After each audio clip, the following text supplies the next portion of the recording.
अब आइए हम लोग रैयतवारी बंदोबस्त को देखते हैं।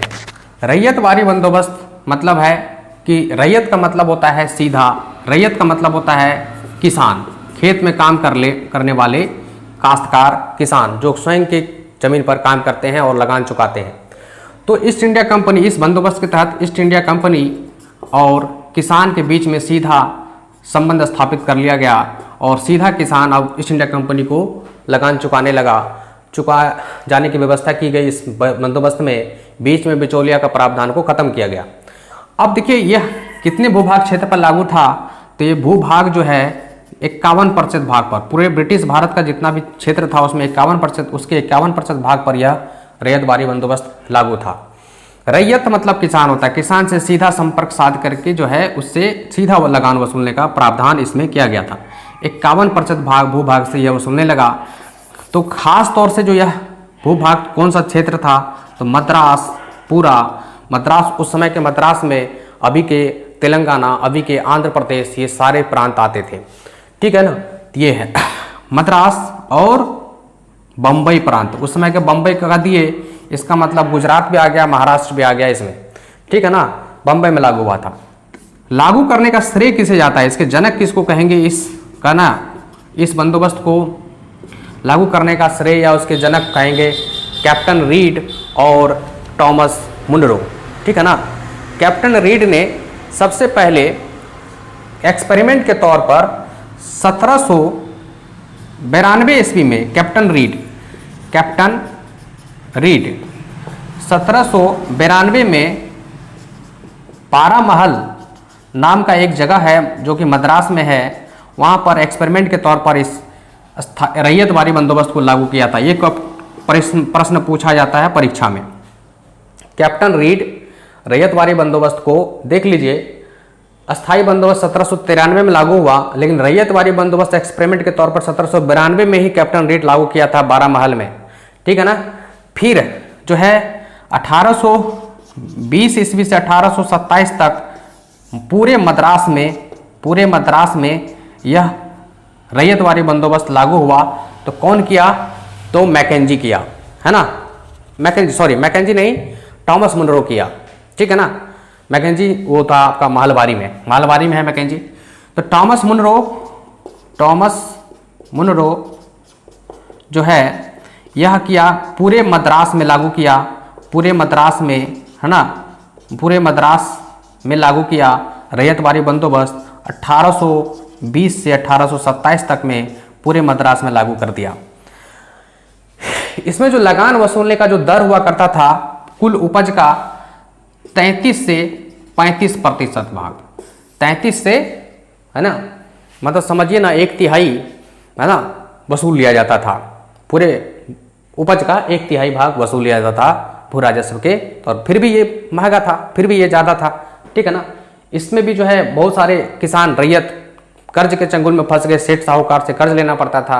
किसी वर्ष मान लीजिए अकाल पड़ गया, उपज नहीं हुआ, सूखा हो गया, दहाड़ हो गया, है ना, दाह हो गया, बाढ़ आ गया, तो नहीं उपज हो पाता था, लेकिन लगान तो उसको चुकाना है। तो लगान चुकाने के लिए वो कर्ज लेते थे, है ना, सेठ साहूकारों से। फिर वो उसकी ज़मीन जो है गिरवी रखी जाती थी, गिरवी रख लिया जाता था, धीरे धीरे ज़मीन से भी वंचित हो जाते थे। तो कोई भी बंदोबस्त किसानों के लिए अच्छा नहीं रहा है, ये चीज़ मान के चलिए, है ना। ये है इसके बाद जो है आपका आता है महलबारी बंदोबस्त। महल का मतलब होता है गांव, है ना, गांव और गांव के समूह के स्तर पर जो एक बंदोबस्त बनाया गया कि भाई गांव और गांव के समूह के स्तर पर जो है वहां से लगान वसूला जाएगा, उसको कहा गया महलबारी बंदोबस्त। ठीक है, यह इसके जो सृजनकर्ता थे, खोजकर्ता थे, वो थे आपका लॉर्ड मैकेंजी, है ना, मैकेंजी। इन्होंने सलाह दिया था 1819 ईस्वी में, लेकिन इस चीज़ को लागू कब किया गया था, 1822 ईस्वी में। लॉर्ड मैकेंजी ने 1819 में महलबारी बंदोबस्त को लागू करने का सलाह दिया, सिफारिश किया, और 1822 में इसे लागू कर दिया गया। ठीक है ना, तो ये चीज़ है।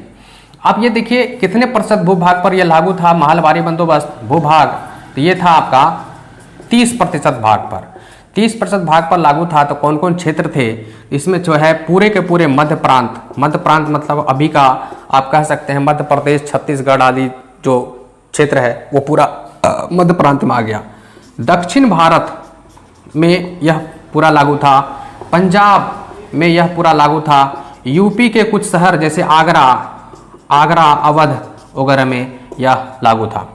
ठीक है ना।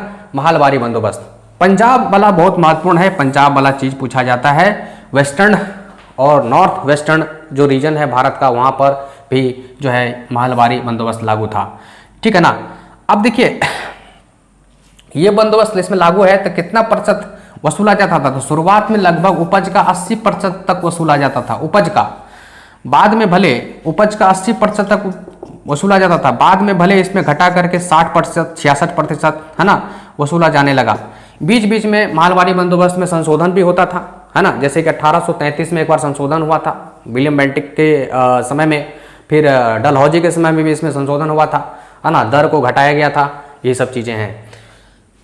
अब देखिए वसूलने का इसमें जो भार था किसको दिया गया था, गांव के स्तर पर, गांव के समूह के स्तर पर लगान वसूलने का जो है ये तरकीब था, ये तरीका था महलबारी बंदोबस्त। महाल का मतलब होता है गांव, गांव के समूह को महाल कहते हैं।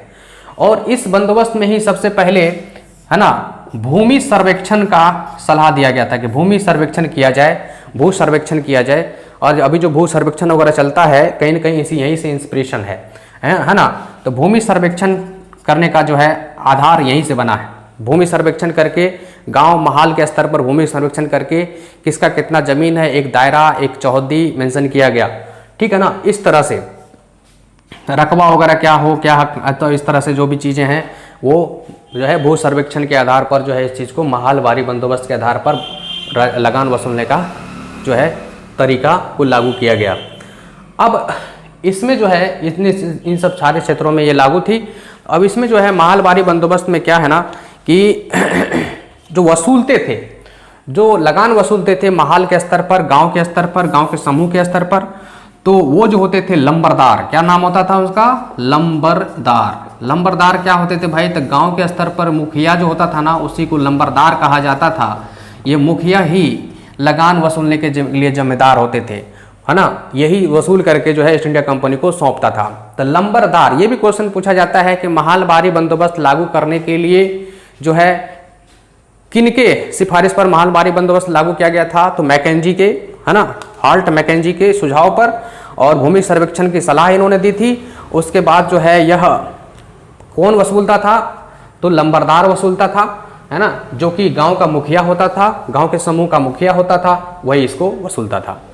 तो इस प्रकार से हम लोगों ने देखा कि किस प्रकार से भू राजस्व नीति के तहत ईस्ट इंडिया कंपनी और बाद में ब्रिटिश भारत, है ना, ब्रिटिश भारत तो जो है आपका पूर्ण रूप से क्राउन के अधीन तो 1858 में आया, लेकिन उससे पहले तो ईस्ट इंडिया कंपनी का ही शासन रूल रहा था। तो ईस्ट इंडिया कंपनी के अधीन जो है भू राजस्व नीति बना करके जो है 3 नीतियां बना करके किस तरह से लूटा, है ना। देख रहे हैं दर 80%, 60-66%, 33-35% लगान वसूला। यहाँ पर समझ ही रहे हैं, यहाँ पर तो छूटी दे दिया जमींदारों को कि जितना वसूल सकते हैं।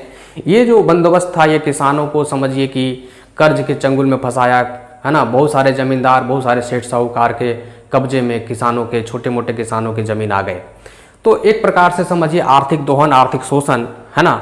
उद्योग का तो हो ही रहा था, सब बड़े सब स्तर पर, व्यापार स्तर पर, उद्योग स्तर पर हो ही रहा था। यहाँ आप किसान के स्तर पर भी जो है, कृषकों के स्तर पर भी, रैयतों के स्तर पर भी पूरा एकदम जो है दोहन किया, इन लोगों का शोषण किया आर्थिक रूप से, है ना।